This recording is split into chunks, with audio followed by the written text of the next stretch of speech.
Hello guys, आपका स्वागत है हमारे यूट्यूब चैनल बीवीसी एजुकेशन में। आज हम चलेंगे इलेक्ट्रिसिटी में और हमारा इस थर्ड पीरियड होगा। तो सबसे पहले हम करते हैं क्विक रिव्यू।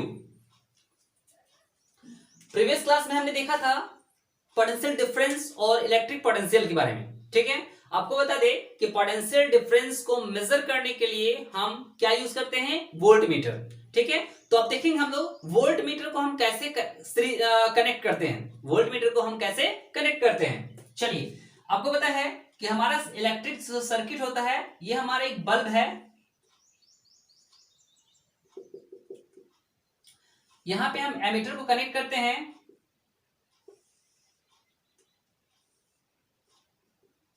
इसे सेल के साथ जोड़ देते हैं।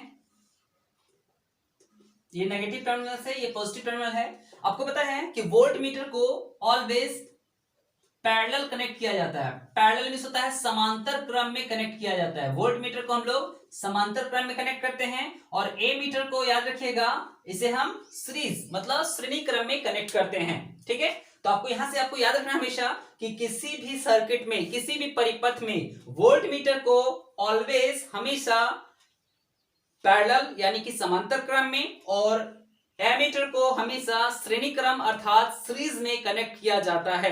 ठीक है, चलिए तो आगे हम चलेंगे अब इंडेक्स क्वेश्चन में। तो हमारा फर्स्ट क्वेश्चन है, name a device that helps to maintain a potential difference across conductor. उस युक्ति का नाम लिखिए जो किसी चालक के सिरों पर विभवांतर बनाए रखने में मदद करता है। तो हमको याद रखना है क्या, इलेक्ट्रिक सेल या उसे हिंदी में कहते हैं विद्युत सेल। विद्युत सेल एक डिवाइस है जो पोटेंशियल डिफरेंस को मेंटेन करता है, विभवांतर को मेंटेन करता है। ठीक है, चलिए सेकंड क्वेश्चन है, what is meant by saying that the potential difference between 2 points is 1 volt. Means यह कहने का क्या तात्पर्य है कि दो बिंदुओं के बीच विभवांतर 1 वोल्ट होता है। ठीक है, चलिए तो हम देखेंगे कि किस प्रकार से हमारा जो विभवांतर 1 वोल्ट होता है हम कैसे जानेंगे। ठीक है, तो आपको पता है V इक्वल टू क्या होता है, W बाय Q। याद रखिएगा, यदि W का वैल्यू W इक्वल टू यदि W का वैल्यू 1 जूल है और जो चार्ज है हमारा 1 कूलम है, देन तो क्या होगा जी, V equal to W by Q। That means 1 joule 1 coulomb, इसको हम करेंगे 1 जूल पर कूलम इक्वल टू 1 वोल्ट। ठीक है, मतलब है if 1 joule work is done to carry a 1 charge particle from 1 point to another is known as 1 volt. यानी कि कह सकते हैं कि एक कूलम आवेश को एक बिंदु से दूसरे बिंदु तक ले जाने में यदि 1 जूल वर्क होता है तो ये क्या कहलाएगा, 1 वोल्ट कहलाएगा। ठीक है, नेक्स्ट क्वेश्चन है, how much energy is given to each coulomb of charge passing through a 6 volt battery. मतलब 6 वोल्ट बैटरी से गुजरने वाले हर एक कूलम आवेश में कितनी ऊर्जा होती है। ठीक है, तो आप यहां दिया हुआ है, हियर Q की इक्वल टू कितना है जी, 1 coulomb and V equal to है 6 वोल्ट। ठीक है, देयरफॉर V इक्वल टू क्या होता है, W बाय Q। तो यहां से हम निकाल सकते हैं W इक्वल टू क्या होगा, VQ। ठीक है, means work done equal to होगा पोटेंशियल डिफरेंस इनटू चार्ज। ठीक है, तो हमको पोटेंशियल डिफरेंस मींस विभवांतर दिया हुआ कितना, 6 वोल्ट, 6 इनटू चार्ज कितना दिया है 1, तो हो जाएगा 6 इनटू 1 6 जूल। आपको पता है वर्क इक्वल टू होता है एनर्जी, वर्क इक्वल टू क्या होता है, एनर्जी इक्वल टू क्या होगा 6 जूल आंसर। दैट मींस हमारा जो एनर्जी कितना निकलेगा यहां से 6 जूल होगा। ठीक है, चलिए अब चलेंगे हम लोग रेजिस्टेंस के बारे में, जिसे हम प्रतिरोध कहते हैं। यह जानना बहुत ही नेसेसरी है कि रेजिस्टेंस होता क्या है। रेजिस्टेंस का या प्रतिरोध का मतलब ही होता है रुकावट डालना। ठीक है, रेसिस्ट करना, रुकावट डालना। तो कहा क्या है कि किसी चालक तार का वह गुण, किसी चालक तार का वह गुण जो उससे होकर विद्युत धारा को प्रवाहित होने से रोकता है, वही प्रतिरोध कहलाता है। That means the property of conductor to oppose the flow of charge through it. That means conductor का वह गुण जो उससे होकर करंट को पास होने से रोकता है, उसी कहते हैं रेजिस्टेंस। ठीक है, चलिए देखते हैं, हमारे पास एक कंडक्टर है। आपको पता है इस कंडक्टर के अंदर में क्या होते हैं, एटम्स होते हैं। और मैक्सिमम जो हमारे कंडक्टर होते हैं उसमें अरेंज होते हैं, ठीक है।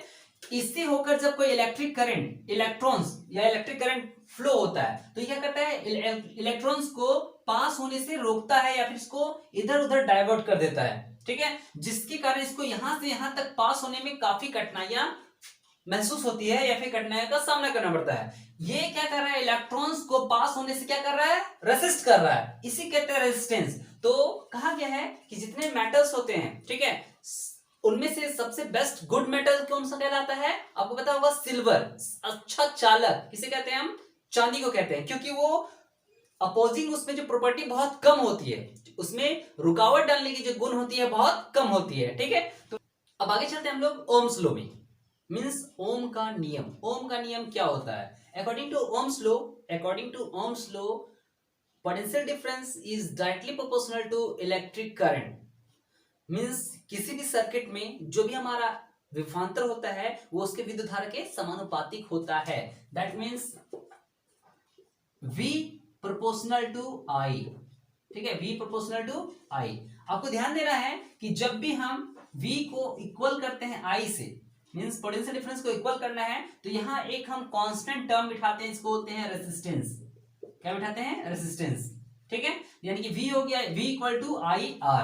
अब आपको ध्यान देना है कि ये जो हमारा है प्रोपोर्शनल का साइन, जिसे बोलते हैं समानुपातिक, हिंदी में क्या कहते हैं इसे, समानुपातिक, ठीक है। समानुपातिक होता क्या है, ठीक है, ये कभी भी इक्वल के बराबर नहीं होता है, ठीक है। जैसे एग्जांपल लेते हैं, सोचिए मेरे पास 10 रुपए है और आपके पास 5 रुपए हैं, तो ये प्रोपोर्शनल है। यदि सोचिए कि मेरे पास 10 है, आपके पास 5 है, प्रोपोर्शन में है। प्रोपोर्शन मतलब मेरा यदि मनी बढ़ेगा तो आपका मनी बढ़ेगा। सोचिए मेरा डबल हो गया, 20 हो गया, तो आपका कितना हो जाएगा, 10।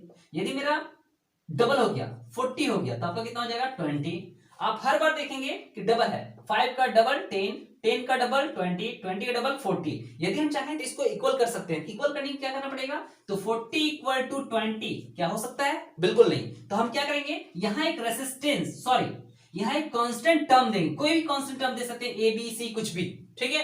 दैट मींस हम यहां से यदि a का वैल्यू निकालें तो 40/20 इक्वल टू हो जाएगा a, दैट मींस 2, यानी a इक्वल टू 2, ठीक है। यहां देख सकते हैं हमारा जो कांस्टेंट टर्म कितना है, 2 है, ठीक है। तो यहां सोचिए यदि यहां पे हम इक्वल करते तो 10 इक्वल टू क्या हो जाता, 2 into 5। ये जो प्रोपोर्शनल का साइन हटाते हैं तो इक्वल दिए और साथ ही साथ एक कांस्टेंट बिठाएं जो दोनों लेफ्ट एलएचएस और आरएचएस को क्या करता है, इक्वल कर देता है, ठीक है। तो मेरे ख्याल से आपको समझ में आ गया होगा कि ये हमारा जो प्रोपोर्शन है, समानुपातिक है, इसको कैसे इक्वल करते हैं। समानुपातिक का मतलब होता है कि दोनों तरफ यदि एक तरफ घटेगा दूसरा भी घटेगा, एक बढ़ेगा तो दूसरा भी बढ़ेगा, ये आपको याद रखना है। और जब भी हम किसी भी प्रोपोर्शन साइन को या फिर कह सकते हैं समानुपातिक साइन को यदि हटाते हैं, उसकी जगह इक्वल लगाते हैं, तो उसमें कुछ ना कुछ कांस्टेंट को हमको क्या करना पड़ता है, मल्टीप्लाई करना पड़ता है, ठीक है। तो यहाँ पे हम देख सकते हैं यदि इस प्रोपोर्शन को हटाएं, इक्वल किए, तो यहाँ एक क्या होगा, आर जो है कांस्टेंट इसमें ऐड हो जाएगा, ठीक है। ये आर इसमें हम लोग आर, इस कांस्टेंट को क्या बोलते हैं, आर, कुछ भी लिख सकते हैं ए बी सी डी, लेकिन यहां पे हम लोग आर का यूज करते हैं। दैट मींस v इक्वल हो गया आई आर। तो आपको एक फॉर्मूला मिल गया, v equal to I R means potential difference equal to electric current into resistance, ठीक है। या हिंदी में कह सकते हैं विभवांतर बराबर क्या होगा, विद्युत धारा गुना प्रतिरोध, ठीक है। चलिए, इससे बहुत सारा न्यूमेरिकल्स बनेगा, तो आपको याद रखना है कि v equal to I R होता है, ठीक है। आपने देखा कि v इक्वल टू है I इंटू आर, ठीक है। ये R को क्या बोलते हैं हम लोग, रेजिस्टेंस, या हिंदी में कहते हैं प्रतिरोध, ठीक है। आपको याद रखना है कि प्रतिरोध का जो SI यूनिट होता है वो क्या होता है, ओम होता है। क्या होता है, ओम। ये ओमेगा का साइन है जिसे हम ओम कहते हैं, ठीक है, ओम, ठीक है। या क्लियर है ना, ऐसा यूनिट जो होता है रेजिस्टेंस का, इसको क्या कहते हैं, ओम कहते हैं, ठीक है। अब आगे चलेंगे, factor on which the resistance of a conductor depends. कौन से कारक हैं जिस पर रेजिस्टेंस, प्रतिरोध के जो है वो डिपेंड करता है, निर्भर करता है। प्रतिरोध किस किस कारकों पर निर्भर करता है, तो सबसे फर्स्टली आपको याद रखना है कि resistance is directly proportional to length of the wire. Means प्रतिरोध जो है वो किसी तार की लंबाई के समानुपातिक होता है। दैट मींस यदि किसी तार की लंबाई बढ़ेगा तो उसका प्रतिरोध भी बढ़ेगा, ठीक है, पहला। दूसरा याद रखना है, resistance is inversely proportional to the cross sectional area of the wire. Means प्रतिरोध जो है वो व्युत्क्रमानुपातिक होता है उस तार के मोटाई के। ठीक है, यदि ये बढ़ेगा तो ये घटेगा, यदि ये घटेगा तो ये बढ़ेगा, जस्ट अपोजिट। प्रोपोर्शन में आपने क्या देखा, एक बढ़ता है दूसरा बढ़ता है। इनवर्सली प्रोपोर्शनल क्या होता है, एक यदि बढ़ेगा दूसरा घटेगा, दूसरा बढ़ेगा पहला घटेगा। ठीक है, एक के बढ़ने से दूसरा घटेगा, एक के घटने से दूसरा बढ़ेगा। इसमें अपोजिट होता है, इसमें डायरेक्ट होता है। ठीक है, इसलिए बोलते हैं डायरेक्टली प्रोपोर्शनल, इसको बोलते हैं इनवर्सली प्रोपोर्शनल। ठीक है, थर्ड पॉइंट आपको याद रखना है, material of the wire, material of the conductor means चालक की प्रकृति पर, चालक की प्रकृति पर। ठीक है, यानी कि आपको ध्यान देना है कि जितने भी हमारे पास कंडक्टर होते हैं, चालक होते हैं, सब में सेम रेसिस्टेंस नहीं पाया जाता है। ठीक है, सब में प्रतिरोधक क्षमता अलग अलग होती है। ठीक है, जैसे हम यदि सिल्वर वायर की बात करें, चांदी की तार की बात करें, तो वो सबसे बेस्ट हमारा क्या है, कंडक्टर है। ठीक है, उसमें रेसिस्टेंस बहुत कम होता है। ठीक है, यदि हम कॉपर की बात करें तो सिल्वर से थोड़ा अधिक रेसिस्टेंस होता है कॉपर में। उसके बाद यदि एल्यूमिनियम की बात करें तो एल्यूमिनियम में कॉपर से अधिक होता है रेसिस्टेंस। तो इस प्रकार से हम देख सकते हैं कि अलग अलग मटेरियल का जो वायर होता है उसमें अलग अलग रेसिस्टेंस पाया जाता है। ठीक है, फोर्थ पॉइंट है हमारा टेम्परेचर, मींस उसको कहते हैं तापमान।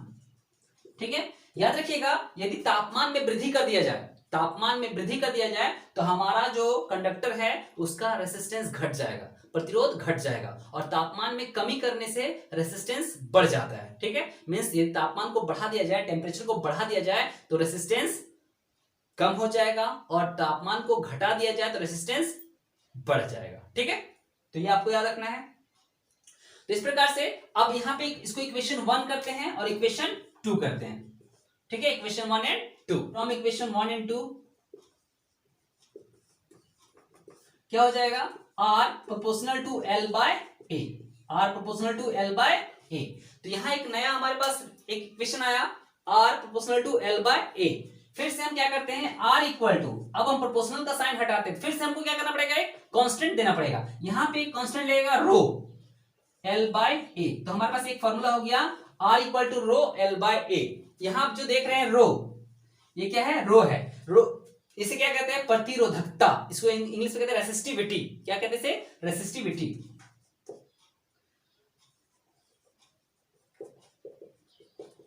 इसे हिंदी में कहते हैं प्रतिरोधकता। ठीक है, और एल तो आपको पता है लेंथ ऑफ द वायर, तार की लंबाई, और ए क्या है, cross sectional area of the wire, मतलब तार की मोटाई। ठीक है, आपको याद रखना है कि एसआई यूनिट ऑफ रेसिस्टिविटी क्या होता है जी, ओम मीटर, ओम मीटर, ओम मीटर। ठीक है, तो इससे हमारा एक फॉर्मूला बनता है R equal to rho L by A। ठीक है, तो यदि किसी भी वायर का लेंथ पता हो, क्रॉस सेक्शनल एरिया पता हो, मींस उसका मोटाई पता हो, लंबाई पता हो, और प्रतिरोधकता पता हो, तो हम उसका प्रतिरोध निकाल सकते हैं, रेसिस्टेंस निकाल सकते हैं। तो इससे हम कई न्यूमेरिकल्स करेंगे, और वो अब अगले क्लास में करेंगे हम लोग न्यूमेरिकल्स। और मैं चाहूंगा कि आप लोग अगला न्यूमेरिकल्स खुद करें और हमारे कमेंट सेक्शन में बताएं कि आपको कौन सा न्यूमेरिकल नहीं बन रहा है, ताकि हम उसे सॉल्व कर सके। ठीक है, तो आज के लिए इतना ही। आपका दिन मंगलमय हो, शुभकामनाओं के साथ, धन्यवाद।